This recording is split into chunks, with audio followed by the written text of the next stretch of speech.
Hi, I'm Nancy Lafby from Completely Quilted in Ponca City, Oklahoma, and this is the fourth installment, the fourth month of our Tula Pink Butterfly Block of the Month.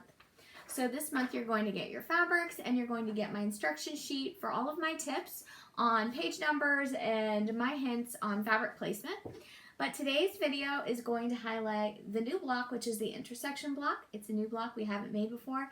Everything else this month is pretty low stress. So you're going to have some stripe blocks, some floating stars, and we'll show you a layout of our colors.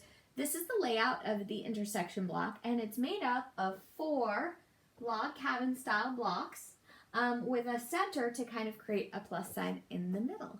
So thank you for watching, and let's get to making the section 4 block.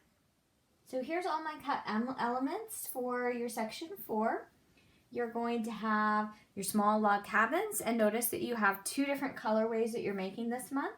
You're also going to make your chunky cross, and then you're also going to have a stripe block.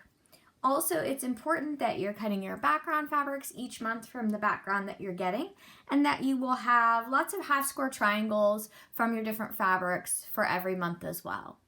All right, so I've got all of my elements done for my section 4. You can see them laid out here. So I'm going to sew all these together and then make my mirror image piece to finish up my month 4. I just wanted to make a little bit of note about your half square triangle units. You can see that I've went ahead and made all my half square triangle units out of all of the fabrics that I got in month 4. Not all of these will be used this month, but by making them a little bit at a time, you're going to be ready to go when it comes to sewing these in future months. It's getting bigger.